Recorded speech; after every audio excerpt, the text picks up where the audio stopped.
بسم الله الرحمن الرحيم. تبارك الذي بيده الملك وهو على كل شيء قدير، الذي خلق الموت والحياة ليبلوكم أيكم أحسن عملا وهو العزيز الغفور، الذي خلق 7 سماوات طباقا ما ترى في خلق الرحمن من تفاوت فارجع البصر هل ترى من فطور ثم ارجع البصر كرتين ينقلب إليك البصر خاسئا وهو حسير، ولقد زينا السماء الدنيا بمصابيح وجعلناها رجوما للشياطين وأعتدنا لهم عذاب السعير، وللذين كفروا بربهم عذاب جهنم وبئس المصير. إذا ألقوا فيها سمعوا لها شهيقا وهي تفور تكاد تميز من الغيظ، كلما ألقي فيها فوج سألهم خزنتها ألم يأتكم نذير، قالوا بلى قد جاءنا نذير فكذبنا وقلنا ما نزل الله من شيء إن أنتم إلا في ضلال كبير. وقالوا لو كنا نسمع أو نعقل ما كنا في أصحاب السعير، فاعترفوا بذنبهم فسحقا لأصحاب السعير. إن الذين يخشون ربهم بالغيب لهم مغفرة وأجر كبير، وأسروا قولكم أو اجهروا به إنه عليم بذات الصدور. ألا يعلم من خلق وهو اللطيف الخبير. هو الذي جعل لكم الأرض ذلولا فامشوا في مناكبها وكلوا من رزقه وإليه النشور. أأمنتم من في السماء أن يخسف بكم الأرض فإذا هي تمور، أم أمنتم من في السماء أن يرسل عليكم حاصبا فستعلمون كيف نذير. ولقد كذب الذين من قبلهم فكيف كان نكير. أولم يروا إلى الطير فوقهم صافات ويقبضن ما يمسكهن إلا الرحمن إنه بكل شيء بصير. أمن هذا الذي هو جند لكم ينصركم من دون الرحمن إن الكافرون إلا في غرور. أمن هذا الذي يرزقكم إن أمسك رزقه بل لجوا في عتو ونفور. أفمن يمشي مكبا على وجهه أهدى أمن يمشي سويا على صراط مستقيم. قل هو الذي أنشأكم وجعل لكم السمع والأبصار والأفئدة قليلا ما تشكرون. قل هو الذي ذرأكم في الأرض وإليه تحشرون. ويقولون متى هذا الوعد إن كنتم صادقين. قل إنما العلم عند الله وإنما أنا نذير مبين. فلما رأوه زلفة سيئت وجوه الذين كفروا وقيل هذا الذي كنتم به تدعون. قل أرأيتم إن أهلكني الله ومن معي أو رحمنا فمن يجير الكافرين من عذاب أليم. قل هو الرحمن آمنا آمنا به وعليه توكلنا فستعلمون من هو في ضلال مبين قل أرأيتم إن أصبح ماؤكم غورا فمن يأتيكم بماء معين بسم الله الرحمن الرحيم نون والقلم وما يسطرون ما أنت بنعمة ربك بمجنون وإن لك لأجرا غير ممنون وإنك لعلى خلق عظيم فستبصر ويبصرون بأيكم المفتون إن ربك هو أعلم بمن ضل عن سبيله وهو أعلم بالمهتدين فلا تطع المكذبين ودوا لو تدهن فيدهنون ولا تطع كل حلاف مهين هماز مشاء بنميم مناع للخير معتد أثيم عتل بعد ذلك زنيم أن كان ذا مال وبنين إذا تتلى عليه آياتنا قال أساطير الأولين سنسمه على الخرطوم إنا بلوناهم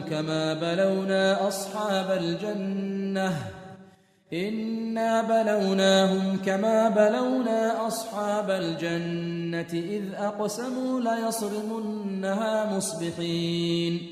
ولا يستثنون فطاف عليها طائف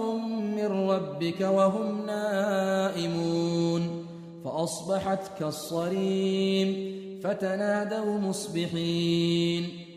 أن اغدوا على حرثكم إن كنتم صارمين فانطلقوا وهم يتخافتون ألا يدخلنها اليوم عليكم مسكين وغدوا على حرد قادرين فلما رأوها قالوا إنا لضالون بل نحن محرومون قال أوسطهم ألم أقل لكم لولا تسبحون قالوا سبحان ربنا إنا كنا ظالمين فأقبل بعضهم على بعض يتلاومون قالوا يا ويلنا إنا كنا طاغين عسى ربنا أن يبدلنا خيرا منها إنا إلى ربنا راغبون كذلك العذاب ولعذاب الآخرة أكبر لو كانوا يعلمون إن للمتقين عند ربهم جنات النعيم أفنجعل المسلمين كالمجرمين ما لكم كيف تحكمون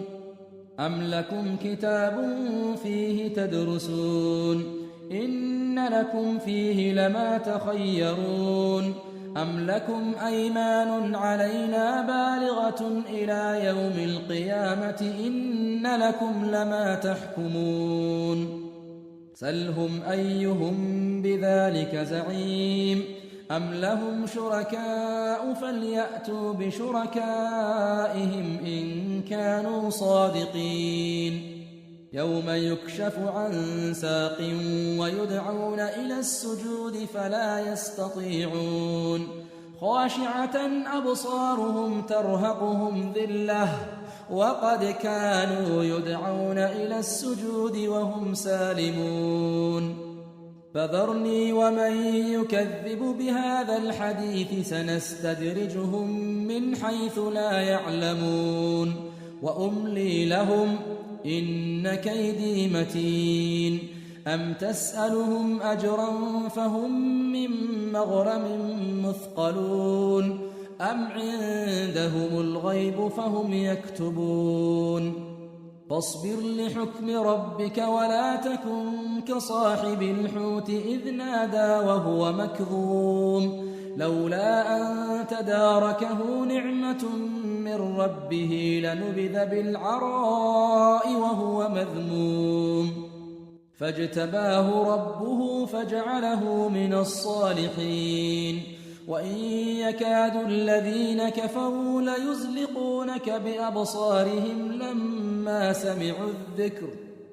ليزلقونك بأبصارهم لما سمعوا الذكر ويقولون إنه لمجنون وما هو إلا ذكر للعالمين.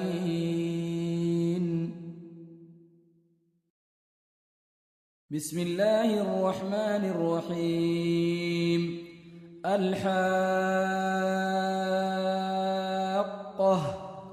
ما الحاقة وما أدراك ما الحاقة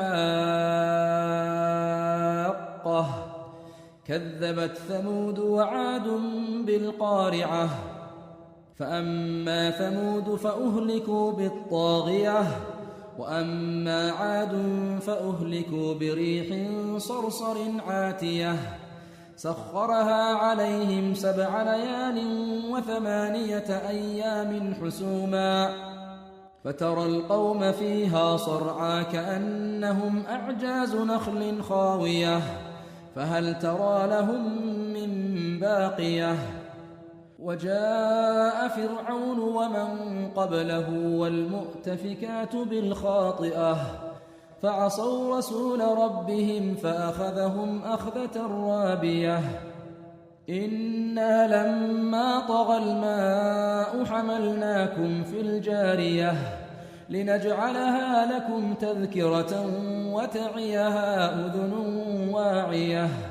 فإذا نفخ في الصور نفخة واحدة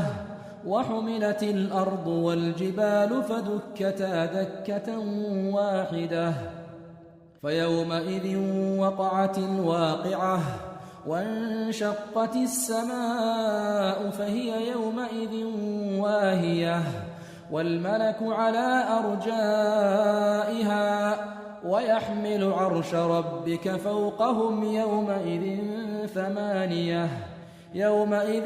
تعرضون لا تخفى منكم خافية فأما من أوتي كتابه بيمينه فيقول هاؤم اقرءوا كتابيه إني ظننت أني ملاق حسابيه فهو في عيشة راضية في جنة عالية قطوفها دانية كلوا واشربوا هنيئا بما أسلفتم في الأيام الخالية وأما من أوتي كتابه بشماله فيقول يا ليتني لم أوت كتابيه ولم أدر ما حسابيه يا ليتها كانت القاضية ما أغنى عني ماليه هلك عني سلطانيه خذوه فغلوه ثم الجحيم صلوه ثم في سلسلة ذرعها 70 ذراعا فاسلكوه إنه كان لا يؤمن بالله العظيم ولا يحض على طعام المسكين فليس له اليوم هاهنا حميم ولا طعام إلا من غسلين لا يأكله إلا الخاطئون فلا أقسم بما تبصرون وما لا تبصرون إنه لقول رسول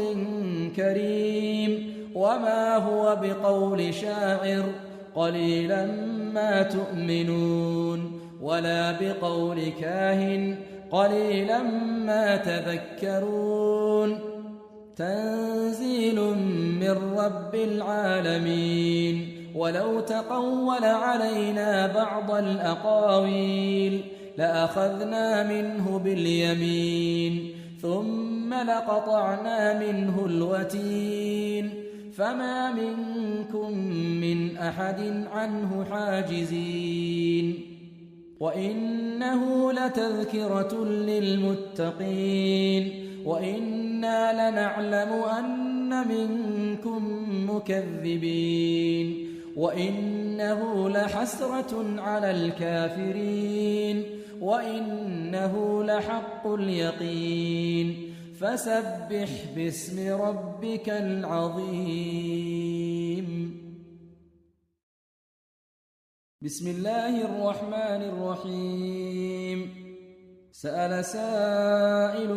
بعذاب واقع للكافرين ليس له دافع من الله ذي المعارج تعرج الملائكة والروح إليه في يوم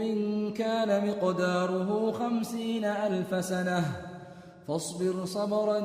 جميلا إنهم يرونه بعيدا ونراه قريبا يوم تكون السماء كالمهل وتكون الجبال كالعهن ولا يسأل حميم حميما يبصرونهم يود المجرم لو يفتدي من عذاب يومئذ ببنيه وصاحبته وأخيه وفصيلته التي تؤويه ومن في الأرض جميعا ثم ينجيه كلا إنها لظى نزاعة للشوى تدعو من أدبر وتولى وجمع فأوعى إن الإنسان خلق هلوعا إذا مسه الشر جزوعا وإذا مسه الخير منوعا إلا المصلين الذين هم على صلاتهم دائمون والذين في أموالهم حق معلوم للسائل والمحروم والذين يصدقون بيوم الدين والذين هم من عذاب ربهم مشفقون إن عذاب ربهم غير مأمون والذين هم لفروجهم حافظون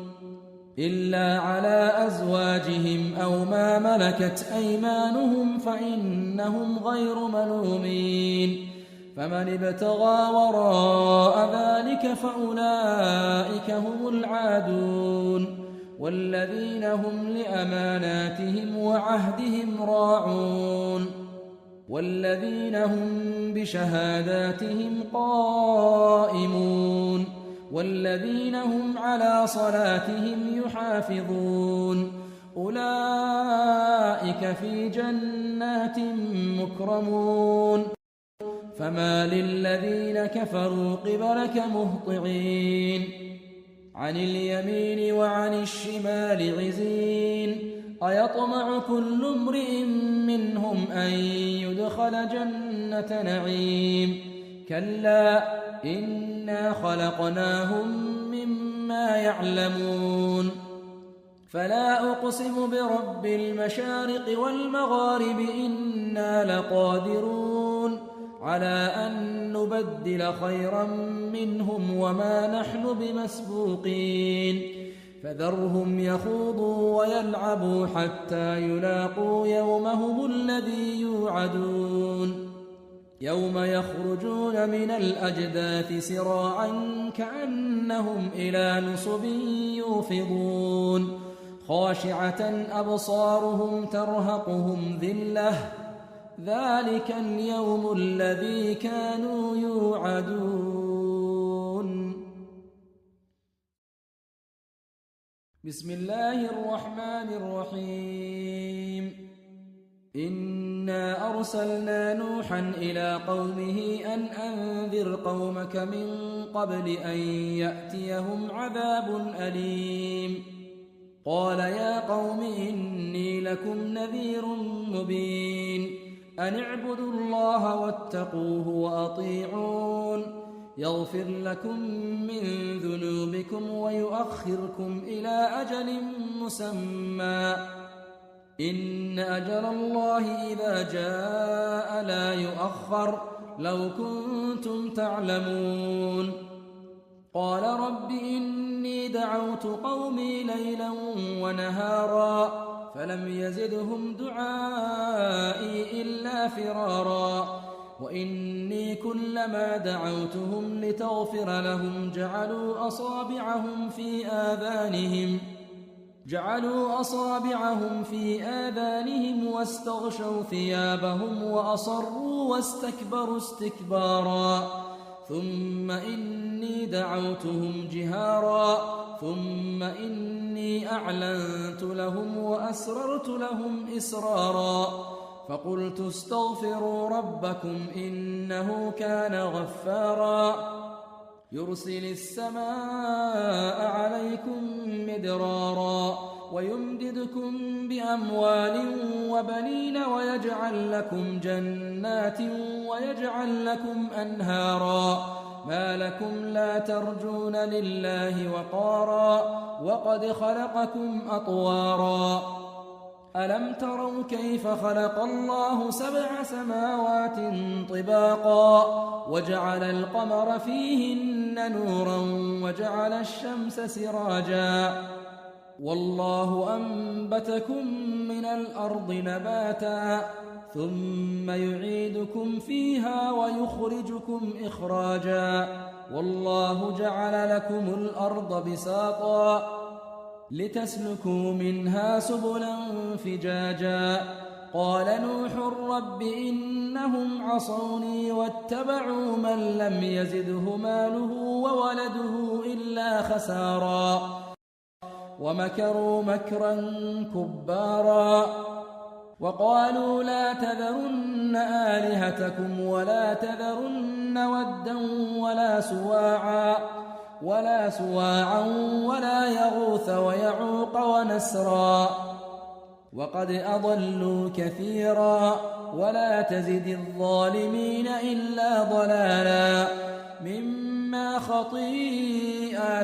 أغرقوا فأدخلوا نارا فلم يجدوا لهم من دون الله أنصارا وقال نوح رب لا تذر على الأرض من الكافرين ديارا إنك إن تذرهم يضلوا عبادك ولا يلدوا إلا فاجرا كفارا رب اغفر لي ولوالدي ولمن دخل بيتي مؤمنا وللمؤمنين والمؤمنات ولا تزد الظالمين إلا تبارا بسم الله الرحمن الرحيم قل أوحي إلي أنه استمع نفر من الجن فقالوا إنا سمعنا قرآنا عجبا يهدي إلى الرشد فآمنا به ولن نشرك بربنا أحدا وأنه تعالى جد ربنا ما اتخذ صاحبة ولا ولدا وأنه كان يقول سفيهنا على الله شططا وأنا ظننا أن لن تقول الإنس والجن على الله كذبا وأنه كان رجال من الإنس يعوذون برجال من الجن فزادوهم رهقا وأنهم ظنوا كما ظننتم أن لن يبعث الله أحدا وأنا لمسنا السماء فوجدناها ملئت حرسا شديدا وشهبا وأنا كنا نقعد منها مقاعد للسمع فمن يستمع الآن يجد له شهابا رصدا وأنا لا ندري أشر أريد بمن في الأرض أم أراد بهم ربهم رشدا وأنا منا الصالحون ومنا دون ذلك كنا طرائق قددا وأنا ظننا أن لن نعجز الله في الأرض ولن نعجزه هربا وأنا لما سمعنا الهدى آمنا به فمن يؤمن بربه فلا يخاف بخسا ولا رهقا وأنا منا المسلمون ومنا القاسطون فمن أسلم فأولئك تحروا رشدا وأما القاسطون فكانوا لجهنم حطبا وأن لو استقاموا على الطريقة لأسقيناهم ماء غدقا لنفتنهم فيه ومن يعرض عن ذكر ربه يسلكه عذابا صعدا وأن المساجد لله فلا تدعوا مع الله أحدا وأنه لما قام عبد الله يدعوه كادوا يكونون عليه لبدا قل إنما أدعو ربي ولا أشرك به أحدا قل إني لا أملك لكم ضرا ولا رشدا قل إني لن يجيرني من الله أحد ولن أجد من دونه ملتحدا إلا بلاغا من الله ورسالاته ومن يعص الله ورسوله فإن له نار جهنم خالدين فيها أبدا حتى إذا رأوا ما يوعدون فسيعلمون من أضعف ناصرا وأقل عددا قل إن أدري أقريب ما توعدون أم يجعل له ربي أمدا عالم الغيب فلا يظهر على غيبه أحدا إلا من ارتضى من رسول فإنه يسلك من بين يديه ومن خلفه رصدا ليعلم أن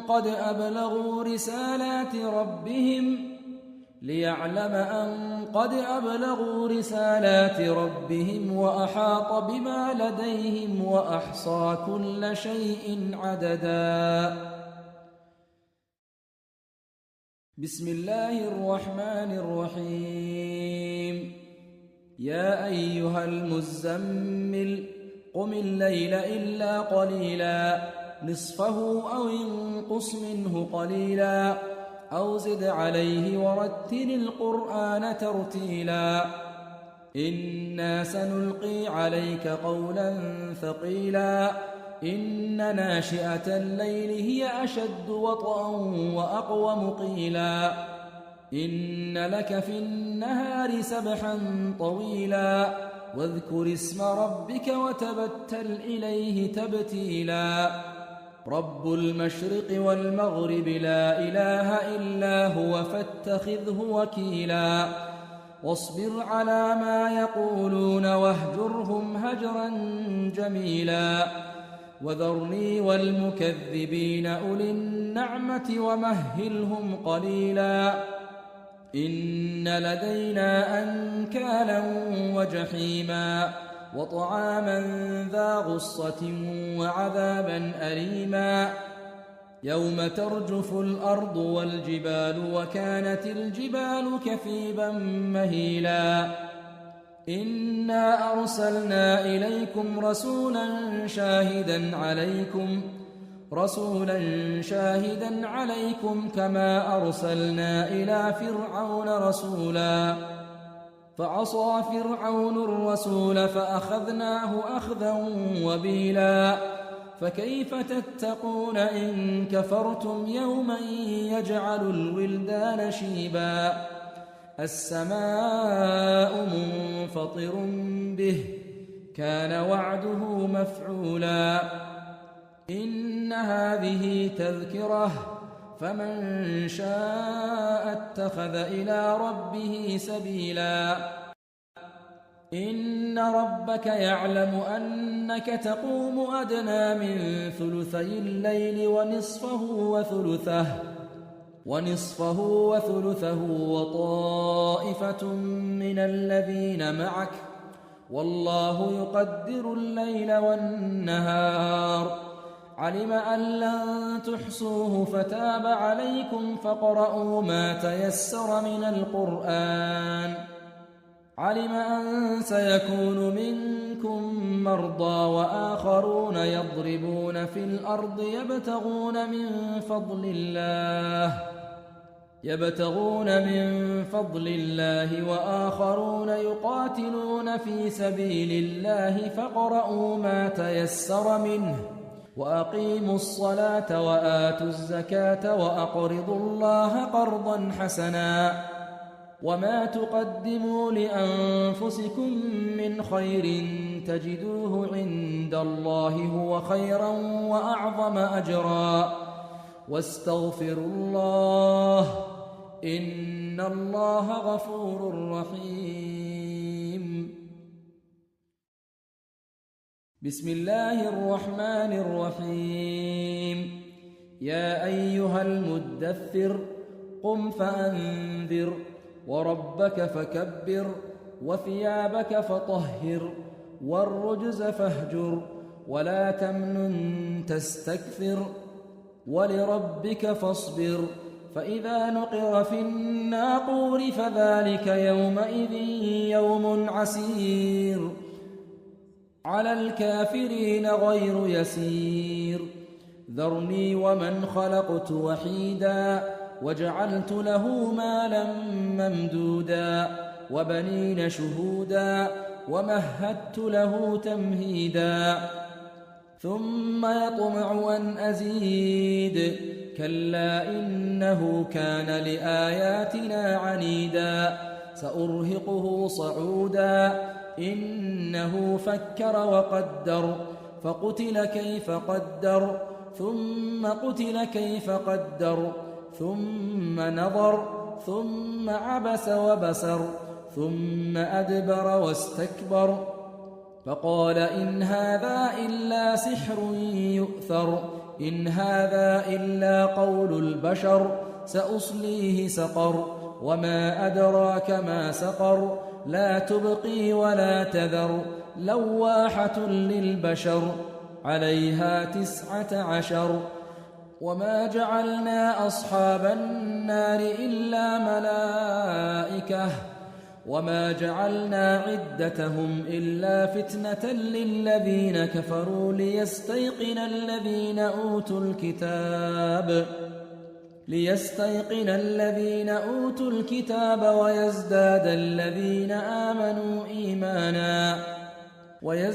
الذين آمنوا إيمانا ولا يرتاب الذين أوتوا الكتاب والمؤمنون وليقول الذين في قلوبهم مرض والكافرون ماذا أراد الله بهذا مثلا كذلك يضل الله من يشاء ويهدي من يشاء وما يعلم جنود ربك إلا هو وما هي إلا ذكرى للبشر كلا والقمر والليل إذ أدبر والصبح إذا أسفر إنها لإحدى الكبر نذيرا للبشر لمن شاء منكم أن يتقدم أو يتأخر كل نفس بما كسبت رهينة إلا أصحاب اليمين في جنات يتساءلون عن المجرمين ما سلككم في سقر قالوا لم نك من المصلين ولم نك نطعم المسكين وكنا نخوض مع الخائضين وكنا نكذب بيوم الدين حتى أتانا اليقين فما تنفعهم شفاعة الشافعين فما لهم عن التذكرة معرضين كأنهم حمر مستنفرة فرت من قسورة بل يريد كل امرئ منهم أن يؤتى صحفا منشرة كلا بل لا يخافون الآخرة كلا إنه تذكرة فمن شاء ذكره وما يذكرون إلا أن يشاء الله هو أهل التقوى وأهل المغفرة. بسم الله الرحمن الرحيم. لا أقسم بيوم القيامة ولا أقسم بالنفس اللوامة أيحسب الإنسان أن لن نجمع عظامه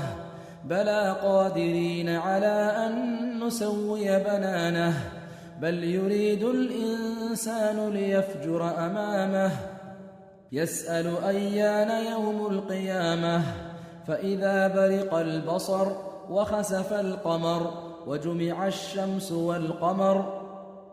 يقول الإنسان يومئذ أين المفر كلا لا وزر إلى ربك يومئذ المستقر ينبأ الإنسان يومئذ بما قدم وأخر بل الإنسان على نفسه بصيرة ولو ألقى معاذيره لا تحرك به لسانك لتعجل به إن علينا جمعه وقرآنه فإذا قرأناه فاتبع قرآنه ثم إن علينا بيانه كلا بل تحبون العاجلة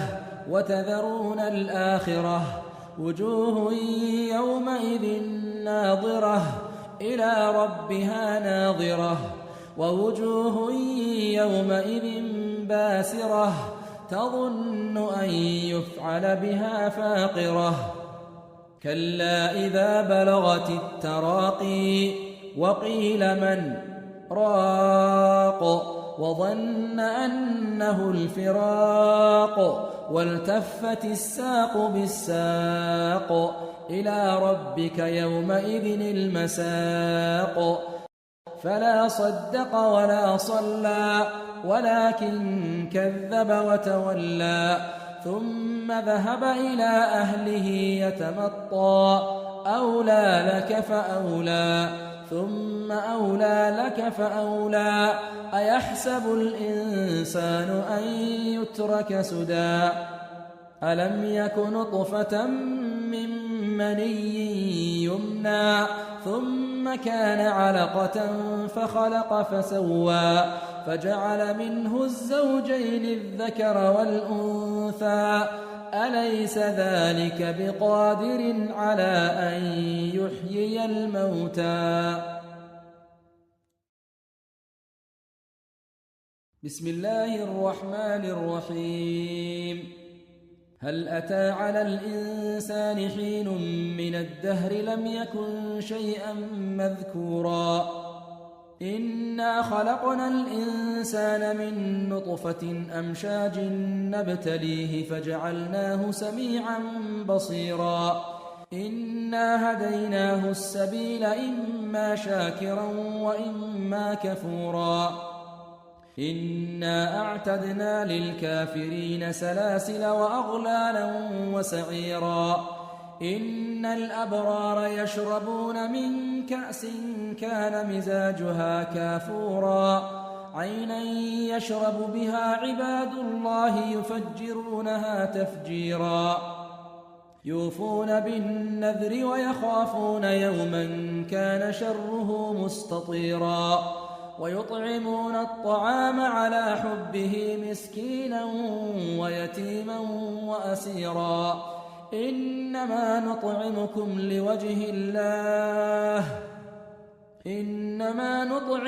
لوجه الله لا نريد منكم جزاء ولا شكورا إنا نخاف من ربنا يوما عبوسا قمطريرا فوقاهم الله شر ذلك اليوم ولقاهم نضرة وسرورا وجزاهم بما صبروا جنة وحريرا متكئين فيها على الأرائك لا يرون فيها شمسا ولا زمهريرا ودانية عليهم ظلالها وذللت قطوفها تذليلا ويطاف عليهم بآنية من فضة وأكواب كانت قوارير من فضة قدروها تقديرا ويسقون فيها كأسا كان مزاجها زنجبيلا عينا فيها تسمى سلسبيلا ويطوف عليهم ولدان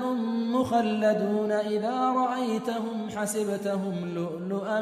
منثورا وإذا رأيت ثم رأيت نعيما وملكا كبيرا عاليهم ثياب سندس خضر واستبرق وحلوا أساور من فضة وسقاهم ربهم شرابا طهورا إن هذا كان لكم جزاء وكان سعيكم مشكورا إنا نحن نزلنا عليك القرآن تنزيلا فاصبر لحكم ربك ولا تطع منهم آثما أو كفورا واذكر اسم ربك بكرة وأصيلا ومن الليل فاسجد له وسبحه ليلا طويلا إن هؤلاء يحبون العاجلة ويذرون وراءهم يوما ثقيلا نحن خلقناهم وشددنا أسرهم وإذا شئنا بدلنا أمثالهم تبديلا إن هذه تذكرة فمن شاء اتخذ إلى ربه سبيلا وما تشاءون إلا أن يشاء الله إن الله كان عليما حكيما يدخل من يشاء في رحمته والظالمين أعد لهم عذابا أليما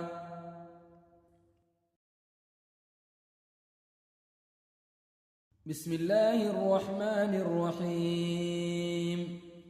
والمرسلات عرفا فالعاصفات عصفا والناشرات نشرا فالفارقات فرقا فالملقيات ذكرا عذرا أو نذرا إنما توعدون لواقع فإذا النجوم طمست وإذا السماء فرجت وإذا الجبال نصفت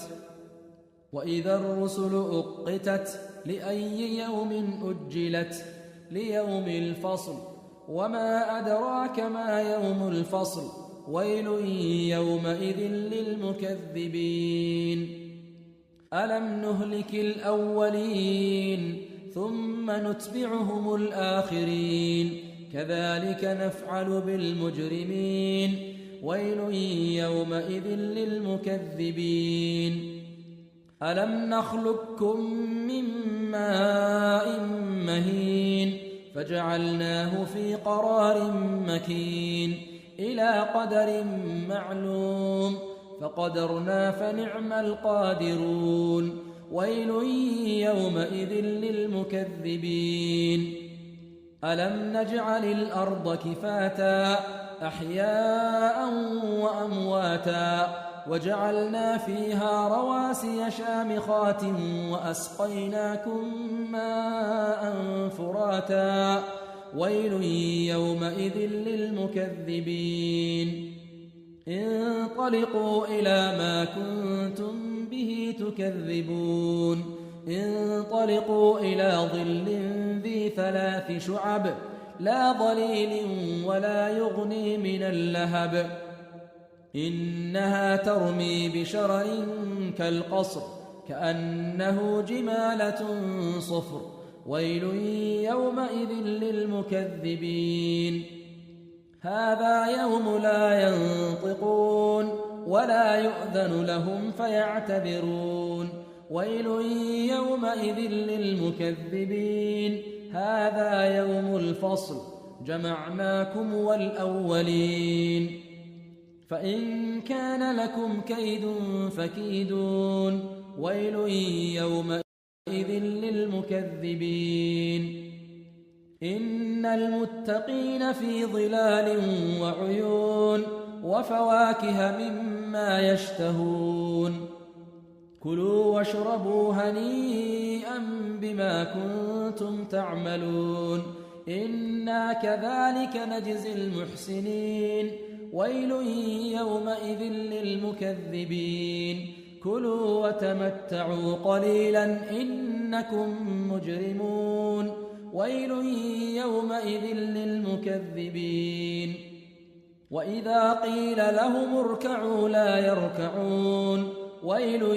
يومئذ للمكذبين فبأي حديث بعده يؤمنون